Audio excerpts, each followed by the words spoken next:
September 1க்கு பிறகு மிகப்பெரிய ஒரு மாற்றத்தை எதிர்பார்த்து காத்து கொண்டு இருக்கக்கூடிய கும்பராசி என்பர்கள் குடும்பத்தோடு இணைந்திருக்கக்கூடிய ஒரு காலகட்டமாக அமைய போது, கணவன் மனைவி பிரிஞ்சிருந்தீங்கன்னா இணைந்திருக்கக்கூடிய ஒரு காலகட்டமாக இருக்கும்போது, செப்டம்பர் 1க்கு பிறகு இடமாற்றம் உங்களுக்கு அமையறதுக்கான வாய்ப்புகள் இருக்குது. அதன் மூலமாக நல்ல ஒரு மகிழ்ச்சியான வாழ்க்கையினுடைய தொடர்ச்சி உருவாகிறதுக்கான வாய்ப்புகள் இருக்குங்க. நல்ல ஒரு வாழ்க்கை, சந்தோஷமான வாழ்க்கை. இதுக்கு மேலே உங்களுக்கு பிரச்சனை கிடையாது. பிரச்சனையெல்லாம் தாண்டியாச்சு. இதுக்கு மேலே கஷ்டங்கள் தாண்டியாச்சு. கடந்த சில 7 வருடங்களாக நீங்கள் பட்ட பாடு அவ்வளோதான் இல்லை. அதுலேயும் இன்னொரு 2 வருஷம் வந்து பாதசனியில் இருக்குது. இருந்தாலும் பழசை கம்பேர் பண்ணும்போது வரக்கூடிய ஒரு காலகட்டம் உங்களுக்கு மனமகிழ்ச்சியான காலகட்டம் அப்படியே சொல்லலாம்.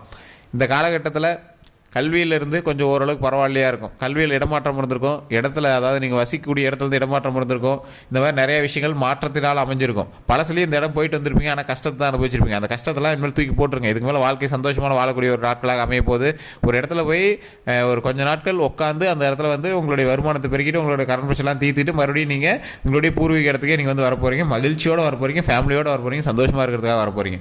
இந்த ராசிக்காரர்களை பொறுத்த வரைக்கும் ஒரு நன்மை தரக்கூடிய ஒரு காலகட்டமாக வரக்கூடிய காலகட்டங்கள் அமைய போகுது. அதை பற்றி தான் இந்த வீடியோவில் பார்க்க போகிறோம். எந்த அளவுக்கு நன்மை, எந்தெந்த விஷயத்தில் நன்மைங்கிறது எல்லாமே நம்ம வந்து தெரிஞ்சுக்கலாம். இந்த ராசிக்காரர்கள் கண்டிப்பாக நான் சொல்கிறத மறக்காமல் இந்த வீடியோவில் பார்த்துட்டு இருந்தீங்க அப்படின்னா நடுவில் நான் சொல்கிறேன், அதை மறக்காமல் ஸ்கிப் பண்ணாமல் செய்யுங்க. அதனால் மிகப்பெரிய நன்மை உண்டாகும். அதை மறக்காமல் செய்யுங்க.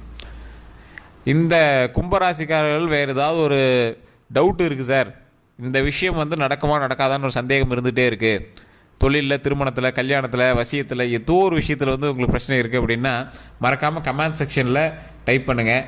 உங்களுக்கான தீர்வை கீழே ஒரு ஃபோன் நம்பர் கொடுத்துருக்கு. டிஸ்கிரிப்ஷன்லேயே ஃபோன் நம்பர் இருக்குது. அந்த ஃபோன் நம்பருக்கு ஃபோன் பண்ணி உங்களோட பிரச்சனையை சொல்லி நீங்கள் வந்து சால்வ் பண்ணிக்கலாம். அதே மாதிரி நீங்கள் வந்து டிஸ்கிரிப்ஷனில் நம்பர் இருக்கிறது மட்டும் இல்லாமல் ஃபேஸ்புக்கில் பார்த்துட்டீங்க அப்படின்னா ஸ்க்ரீன்லேயே நம்பர் ஓடிட்டுருக்கும். அந்த நம்பருக்கு ஃபோன் பண்ணிங்க அப்படின்னா உங்களுடைய பிறந்த தேதி, பிறந்த நேரம், பிறந்த ஊர் சொன்னீங்க அப்படின்னா போது A to Z உங்களுடைய வாழ்க்கையில் அடுத்து என்ன பண்ணணும் அப்படிங்கிறது A to Z சொல்லிடுவாங்க. இந்த கும்பராசிகள் நிறைய கஷ்டப்பட்டுருப்பீங்க சார். உங்களுடைய பண்பு நலங்கள் அப்படின்னா நீங்கள் வந்து ஆளுகின்ற ராசி. ஒரு எக்ஸாம்பிள் சொல்லணும்னா ராஜராஜ சோழன் உங்களோட ராசி தான், சதய நட்சத்திரம். ராஜராஜ சோழனே உங்களோட ராசி தான். ஒரு இடத்துக்கு போனீங்க அப்படின்னா அது வென்றுட்டு தான் வருவீங்க. உங்களுடைய வளர்ச்சி மற்றவர்களை பொறாமைப்பட வைக்கக்கூடிய அளவுக்கு இருக்கும். அதனாலேயே இருக்கும்போது உங்களை வந்து இந்த கடந்த சில வருடங்களாக வாட்டி வதச்சிருச்சு. மருத்துவ ரீதியான விஷயங்கள் ஒரு 4-5 நாட்கள் மருத்துவமனையில் இருந்திருப்பீங்க. தேவையில்லாமல் மருத்துவ இடங்களுக்கு அடிக்கடி போக வேண்டிய ஒரு காலகட்டமாகவும் அமைஞ்சிருக்கும். தொழிலில் நிறைய கஷ்டங்களை சந்திச்சிருப்பீங்க. பணம் கொடுத்து ஏமாந்துருப்பீங்க. அந்த பணம் எல்லாம் திரும்ப வருமா அப்படின்னு வெயிட் பண்ணிட்டு இருந்திருப்பீங்க. ஓரளவு கடனெல்லாம் அடைச்சிருப்பீங்க. சில நகை இதெல்லாம் வந்து மாற்றி பேங்க்கில் வைக்கிறது, சில விற்கிறது, இந்த மாதிரி நிறைய கஷ்டங்கள் நீங்கள் வந்து அனுபவிச்சிருப்பீங்க. தொழிலில் முன்னேற்றம் தரக்கூடிய ஒரு காலகட்டம், தொழிலில் மிகப்பெரிய முன்னேற்றம் தரக்கூடிய ஒரு காலகட்டம். அந்த தொழிலில் முன்னேற்றம் இருந்தாலும் நிறைய முன்னேற்றம் இருந்திருக்கும். தொழிலெலாம் பயங்கரமான முன்னேற்றம் இருந்திருக்கும். தொழிலில் முன்னேற்றம் இருந்தாலும் அதற்கு ஏற்றாறு போல் மன மகிழ்ச்சி கொஞ்சம் கம்மியாக இருந்திருக்கும். உங்களுக்கு வருமானத்தில் சம்பளம் அதிகம் பண்ணி கொடுத்துருப்பாங்க. இல்லை இடமாற்றத்தினால உங்களுக்கு மன மகிழ்ச்சி இல்லாமல் இருந்திருக்கும். அந்த இடத்துல வேலை பார்க்க முடியும் சார், என்ன பண்ணே தெரியல, தெரியாமல் போய் மாட்டினேன் அப்படிங்கிற மாதிரிலாம் இருக்கும். அங்கேருந்து ரிட்டன் வேறு கம்பெனிக்கு போக முடியல சார், அது என்ன பண்ணுறது தெரியல சார் அப்படிங்கிற மாதிரி இருந்திருக்கும். என்ன பண்ணுறதுனே தெரியாமல் தவிச்சிட்டு இருக்கிற ஒரு காலகட்டத்தில் இருந்த நீங்கள் தற்போதுமே ஒரு இடமாற்றத்தினால ஒரு மனக்குழப்பத்திலே இருப்பீங்க. இந்த இடம் மாற்றம் அப்படிங்கிற ஒரு விஷயம் தான் இப்போ உங்களுக்கு ஒரு மிகப்பெரிய கஷ்டத்தை உருவாக்கியிருக்கும். உங்களுக்கோ அல்லது உங்களுடைய மகன் மகளுக்கோ இல்லை உங்களோட வீட்டுக்காரருக்கோ வீட்டில் உங்களோட ஒய்ஃபுக்கோ ஒரு துறை ரீதியான இடம் மாற்றமாக இருந்திருக்கும். கவலைப்பட தேவையில்லை. இது வந்து இப்போ இதன் டெம்பரரியாக தான் நீங்கள் வந்து போயிட்டுருங்க. அதனால் ஒன்றும் பிரச்சனை இல்லை. அதுக்கப்புறம் நீங்கள் வந்து ரெகுலராக உங்களுடைய பூர்வீக இடத்துக்கே வந்து மகிழ்ச்சியாக இருக்கக்கூடிய ஒரு காலகட்டம் தான். இருந்தாலும் தற்போதைய நிலைமையில் இப்படி இருக்கே அப்படின்னு உங்களுக்கு மன வருத்தம் இருந்திருக்கலாம். ஸோ அது எல்லாத்தையும் ஸ்கிப் பண்ணுங்கள். அந்த பிரச்சனையே வேண்டாம். கொஞ்சம் பொறுமையாக வெயிட் பண்ணுங்கள். கடவுள் மிகப்பெரிய நன்மையை தரக்கூடிய ஒரு காலகட்டமாக வரக்கூடிய காலகட்டங்கள் அமையுதுங்க. இந்த மகர ராசியிலேருந்து அடுத்தது கும்பராசிக்கு ஒரு முக்கியமான நல்ல விஷயம் நடக்குது அப்படின்னா, இந்த சனிப்பயிற்சி நகர்ந்து போகுது பார்த்தீங்களா. இந்த சனிப்பயிற்சி வந்து நகர்ந்து போகக்கூடிய ஒரு பாத சனியில் தான் இருக்குது. உங்களை வாட்டி வதக்கூடிய நேரம்லாம் வாட்டி வதக்கிருச்சு. இதுக்கு மேலே பிரச்சனை இல்லை. கொஞ்சம் மகிழ்ச்சியாக இருக்கக்கூடிய ஒரு காலகட்டம் தான். பிரச்சனைலாம் தூக்கி போட்டுடலாம். இதுக்கு மேலே சந்தோஷத்தை மட்டுமே கையாளக்கூடிய ஒரு காலகட்டம். குலதெய்வத்தினுடைய வழிபாடு, குலதெய்வ வழிபாடு பண்ணிங்க அப்படின்னா ஆட்டோமேட்டிக்காக உங்களுக்கு நன்மை நடந்தே தீரணும். ஸோ அந்த மாதிரி நன்மை நடக்கக்கூடிய ஒரு காலகட்டம். குலதெய்வம் தான் உங்களை காப்பாற்றும். ஒரு இடத்துல போய் இருக்கீங்க அப்படின்னா அந்த இடத்துல இருந்து நீங்கள் அடுத்தடுத்த ஸ்டெப்பு நீங்கள் வந்து வளர்ந்துட்டு தான் வருவீங்க. பூர்வீகம் உங்களுக்கு செட் ஆகாது முன்னாடி சொல்லியிருப்பாங்க. உங்களோட ஜாதகத்தை எடுத்து பார்த்தீங்க அப்படின்னா பூர்வீகம் செட் ஆகாது அப்படின்னு சொல்லியிருப்பாங்க. இருந்தாலும் பூர்வீகத்திலே ஏதோ ஒரு லேண்டில் கொஞ்சம் ஓரமாக இருந்துக்கிட்டீங்க அப்படின்னா கொஞ்சம் தப்பிச்சிக்கலாம். இருந்தாலும் பூர்வீகத்தில் ஸ்கிப் ஆகிருந்தீங்க அப்படின்னா இன்னும் உங்களுக்கு பரவாயில்ல அப்படின்னே சொல்லலாம். கும்பராசிக்காரர்களை பொறுத்த வரைக்கும் இந்த ராசிக்காரர்கள் சின்ன சின்ன பிரச்சனைகள்னால இப்போ வந்து தவிச்சிட்டு இருக்கலாம். அது முடிஞ்ச பிறகு மிகப்பெரிய மகிழ்ச்சி தான் உங்களுக்கு கிடைக்கும். ஏன்னா உங்களை தான் வச்சு செஞ்சு விட்டுருச்சுல, கடவுள் வச்சு உங்களை செஞ்சிருச்சு. இதுக்கு மேலே நீங்கள் கவலைப்பட தேவையில்லை. ஏற்கனவே அட்டி வாங்கியாச்சு, இதுக்கு மேலே உங்கள் இறுக்கி பிடிச்ச கழுத்து கொஞ்சம் ரிலாக்ஸாக கையெடுக்கும் போது உங்களுக்கு ஒரு ரிலாக்ஸேஷன் கிடைக்கும்ல, அந்த ரிலாக்ஸேஷனில் தான் இருக்கீங்க. இல்லைடா மறுபடியும் வேறு இடத்துக்கு போய் இருக்கணுமா அப்படிங்கிற ஒரு காலகட்டத்தில் நீங்கள் வந்து யோசிச்சுட்டு இருந்திருப்பீங்க. அந்த இடத்துக்கு போய் நீங்கள் நிற்கும் போது உங்களுக்கு ஒரு அளவுக்கு பதட்டமும் பயமும் இருந்தாலும் போக போக அது உங்களுக்கு சரியாயிடும். ஒரு பெரிய ஒரு மாற்றம் ஒன்றும் உங்களுக்கு தெரியாது, எந்த பிரச்சனையும் உங்களுக்கு வந்து தெரியாது.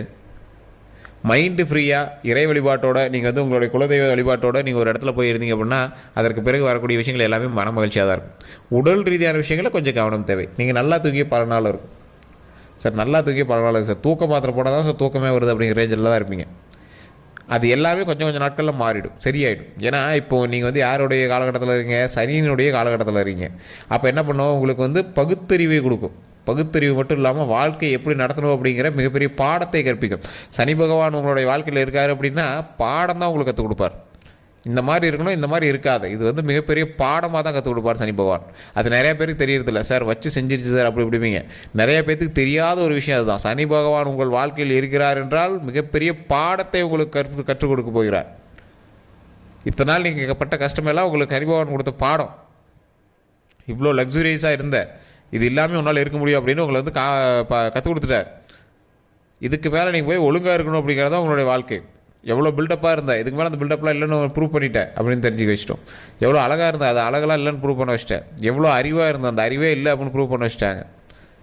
எப்படிலாம் நீ ஜாலியாக இருந்த உன்னை எவ்வளோ கஷ்டப்பட வச்ச பார்த்தியா அப்படின்னு உங்களுக்கு ப்ரூவ் பண்ண வச்சிட்டாங்க. இதெல்லாம் வாழ்க்கையினுடைய தத்துவம். அதை வந்து சனி பகவான் உங்களுக்கு வந்து உணர்த்தியிருக்கார். ஸோ இந்த மாதிரி மாற்றத்தின் மூலமாக நிறைய கஷ்டங்களை அனுபவித்து உங்களுக்கு வரக்கூடிய காலகட்டங்கள் ஒவ்வொன்றா சரியாகிட்டே வரும். சில மாதங்கள் சில வருடங்கள் எடுக்கலாம், இருந்தாலும் உங்களுடைய பிரச்சனைகள் சரியாயிடும். மறுபடி குடும்பத்தோடு இணைந்து சந்தோஷமாக இருக்கக்கூடிய ஒரு காலகட்டம் அமையும். குழந்தையினுடைய உடல் ஆரோக்கியத்தில் கவனம் தேவை. குழந்தையினுடைய உடல் ஆரோக்கியத்தில் கவனம் தேவை. திருமணம் ஆகாதவர்களுக்கு திருமணம் நடப்பதற்கான 90% வாய்ப்பு இதுக்கு மேலே இருக்குது. குழந்தை இல்லாதவர்களுக்கு குழந்தை பிறப்பதற்கான 90% வாழ்க்கை இதுக்கு மேலே இருக்குது. குழந்தைகளினுடைய ஆரோக்கியத்தில் கவனம் தேவை. அது 100% நீங்கள் வந்து கவனமாக தான் இருந்தே ஆகணும். இடம் மாற்றம், ஆறு தாண்டி கடல் தாண்டி ஏரி தாண்டி இந்த மாதிரி இல்லையா, கடல் தாண்டியாவது நீங்கள் வந்து இருந்துட்டு வருவீங்க. அப்படி இல்லையா, ஒரு ஆறு தாண்டி நடுவில் நதி, அந்த நதி தாண்டி நீங்கள் வந்து இருக்கக்கூடிய ஒரு காலகட்டமாக இருக்கும். என்ன சார் நதி தாண்டி, அது இன்னும் புரியலையே அப்படின்னா, ஒரு மாவட்டத்தள்ளியோ அல்லது மாநிலம் தள்ளியோ ஒரு ஆற்றை தாண்டி தான் நீங்கள் வந்துருப்பீங்க இப்போ இருக்கக்கூடிய இடத்துலேருந்து. அது ஒன்றும் பெரிய பிரச்சனைனால மறுபடியும் அந்த உங்களோட இடத்துக்கு வந்துடுவீங்க. ஒன்றும் பெரிய லாஸ் கிடையாது, பெரிய நஷ்டம்லாம் கிடையாது. உங்களோட நஷ்டம்லாம் நீங்கள் சந்திச்சாச்சு சார், நிறைய பண இழப்புகளை சந்திச்சாச்சு சார், நகையெல்லாம் பாதி விற்றுருப்பீங்க, நேரெலாம் ஏதாவது மாற்றி விற்றுருப்பீங்க, நிறைய கஷ்டங்கள்லாம் சந்திச்சாச்சு சார். என்ன பண்ணுறதுனே தெரியாமல் இருக்கக்கூடிய சொந்த வீட்டிலேருந்துலாம் நீங்கள் வந்து வெளியே போயிருப்பீங்க சார். கஷ்டத்தெலாம் நீங்கள் தாண்டியாச்சு, அவ்வளோதான். இதுக்கு மேலே சந்தோஷமான காலகட்டம். உங்களோட குடும்பத்தில் ஒரு 2-3 பேருக்கு வந்து சனி பேச்செலாம் நடந்திருக்கும். மன கஷ்டத்தில் உச்சித்தெல்லாம் போயிட்டு வந்துருப்பீங்க. என்னடா வாழ்க்கை இதுலாம் நீங்கள் வந்து போயிட்டு வந்துருப்பீங்க. இதுக்கு மேலே பிரச்சனையே கிடையாது. ஸோ இந்த காலகட்டத்தில் உங்களுக்கு உறுதுணையாக இருந்தது கடவுள். அந்த கடவுள் வழிபாடும் அந்த கடவுளினுடைய உறுதுணையும் தான் உங்களை வந்து காப்பாற்றுச்சு அப்படின்னே சொல்லலாம். அதில் முக்கியமாக உங்களுடைய குலதெய்வம். இந்த காலகட்டத்தில் நீங்கள் என்ன தப்பிக்கணும் அப்படின்னா வணங்க வேண்டிய 2 தெய்வங்கள் இருக்குது, விநாயகர், ஆஞ்சநேயர். விநாயகர் வழிபாடு பண்ணிங்க அப்படின்னா, ராகு கேதுவோடு இணைந்திருக்கக்கூடிய விநாயகர் வழிபாடு பண்ணிங்க அப்படின்னா அடுத்தடுத்த நேரங்களில் உங்களுக்கு வரக்கூடிய காலகட்டங்களில் மகிழ்ச்சி மட்டுமே உண்டாகும். பிரச்சனைகள்லேருந்து வெளியே வந்துடலாம். ஒரே ஒரு குடம் தண்ணி டெய்லி ராகு கேதுவோடு இருக்கக்கூடிய விநாயகருக்கு போய் ஊற்றி வழிபடுங்க. கிழக்க பார்த்துருக்கணும், ராகு கேதுவோடு இருக்கணும், அந்த விநாயகருக்கு போய் ஊற்றி வழிபடுங்க. மிகப்பெரிய நன்மை நடக்கும். உங்களுக்கு வாழ்க்கையில் நீங்கள் இப்படி ஒரு விஷயம் இருக்கா அப்படின்னு தெரியாத அளவுக்கு நன்மைகள் நடக்கும். இந்த ராசிக்காரர்கள் ஆஞ்சநேயர் வழிபாடு பண்ணுறீங்க அப்படின்னா, ஏதோ ஒரு காட்டுக்கங்கெல்லாம் போகிறீங்க அப்படின்னா வாழைப்பழம் ஏதாவது கொண்டு போய் அங்கே இருக்கக்கூடிய ஆஞ்சநேயர்கள்லாம் கொடுங்க. ஏதாவது ஒரு உணவு அளிங்க, அந்த ஆஞ்சநேயர்கிட்ட வணங்குங்க. இந்த மாதிரி எனக்கு சந்தோஷத்தை கொடு, மகிழ்ச்சி கொடு, எந்த பிரச்சனையும் வராமல் எனக்கு மகிழ்ச்சி கொடு, உடல் ஆரோக்கியத்தை கொடு, நிறைய லாபத்தை கொடு, குடும்பத்தோடு நான் சேர்ந்து சந்தோஷமாக இருக்கணும், எங்கள் நீண்ட ஆயுளை கொடு, உடல் ஆரோக்கியத்தை கொடு, மன வலிமை கொடு, மாதம் நான் 50 லட்ச ரூபா லாபத்தை கொடு, தொழிலில் முன்னேற்றத்தை கொடு, கடன் பிரச்சனைலாம் தீர்த்து வை. கடன் பிரச்சனைன்னு சொல்லக்கூடாது. எந்த இடத்துலையும் போய் கடனை சொல்லி சாமி கும்பிடவே கூடாது. அது நிறைய பேருக்கு சொல்கிற ஒரு விஷயம். ஸோ எனக்கு 50 லட்ச ரூபா லாபத்தை கொடு. இப்போ கடன் வந்து உங்களுக்கு 40 லட்ச ரூபா இருக்குன்னா எனக்கு 50 லட்ச ரூபாய்க்கான லாபத்தை கொடு. அது இந்த மாதம் இந்த வருஷத்துலேயே கொடு. சொல்லக்கூடிய விஷயத்துலேயே பாசிட்டிவான விஷயமா சொல்லணும். எனக்கு தொழிலில் லாபத்தை கொடு, 40 இல்லைனா 50 லட்ச ரூபா லாபத்தை கொடு, எனக்கு 50 லட்ச ரூபா லாபத்தை கொடு. இப்படி தான் நம்ம வந்து வணங்கணும். கடவுள் வணங்கும் போதே குடும்பத்தை சந்தோஷமாக பார்த்துக்க, என்னையும் சந்தோஷமாக பார்த்துக்க. மாதம் இவ்வளோ வருமானத்தை கொடு, லாபம் 50 லட்ச ரூபா லாபத்தை கொடு.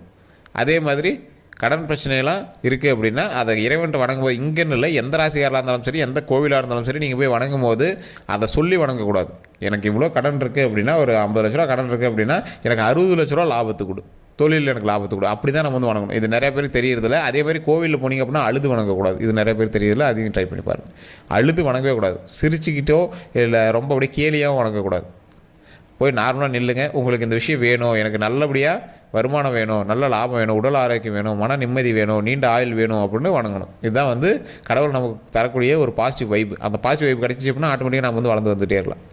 ஸோ இதை வந்து ஆஞ்சநேயர்கிட்ட வழிபட்டுட்டு, உங்களுடைய குலதெய்வத்திட்ட எப்போ போனாலும் அதை வழிபட்டுட்டு, விநாயகர்கிட்ட ராகு கேதுவோடு இருக்கக்கூடிய விநாயகர்கிட்ட ஒரு கூட தண்ணி ஊற்றி நீங்கள் வந்து வழிபட்டீங்க அப்படின்னா மிகப்பெரிய நன்மை நடக்கும். அதற்கு தகுந்தாற் போல வாழ்க்கை மிகப்பெரிய ஒரு ஒளியாக ஒளிரும். ஸோ கவனமாக இருக்க வேண்டிய சில முக்கியமான விஷயம்: வண்டி வாகனம், குழந்தையினுடைய ஆரோக்கியத்தில் கவனம், கணவனுடைய ஆரோக்கியத்தில் கவனம், மனைவியினுடைய ஆரோக்கியத்தில் கவனம். டேப்லெட்லாம் எடுத்துக்கிட்டிங்கன்னா அதை கன்யூஸாக எடுத்துக்கோங்க. மனதை ஒருநிலைப்படுத்தி ஆட்டோமேட்டிக்காக சந்தோஷமாக இருக்கிறதுக்கான வழி என்னவோ அதை பாருங்கள். நல்ல மகிழ்ச்சியான ஒரு காலகட்டமாக வரக்கூடிய காலகட்டங்கள் அமைய போகுது. அதுக்கு என்னெல்லாம் ஸ்டெப் எடுக்கணுமோ அதெல்லாம் ஸ்டெப் எடுக்க ஆரம்பிங்க. தொழிலில் நல்ல முன்னேற்றம் இருக்கக்கூடிய ஒரு காலகட்டம் தான். கடன் பிரச்சனை எல்லாமே இனிமேல் வரக்கூடிய காலகட்டங்கள் அடிச்சிருவீங்க. அதனால் அதுக்குமே ஸ்டெப் எடுங்க. வேறு எந்த ஒரு தகவலாக இருந்தாலும் மறக்காம கமெண்ட் செக்ஷனில் பதிவிடுங்க. இதுவரை நம்ம சேனல் சப்ஸ்கிரைப் பண்ண சப்ஸ்கிரைப் பண்ணி அதில் பெல் பண்ணி மறக்காம ப்ரெஸ் பண்ணிக்கோங்க.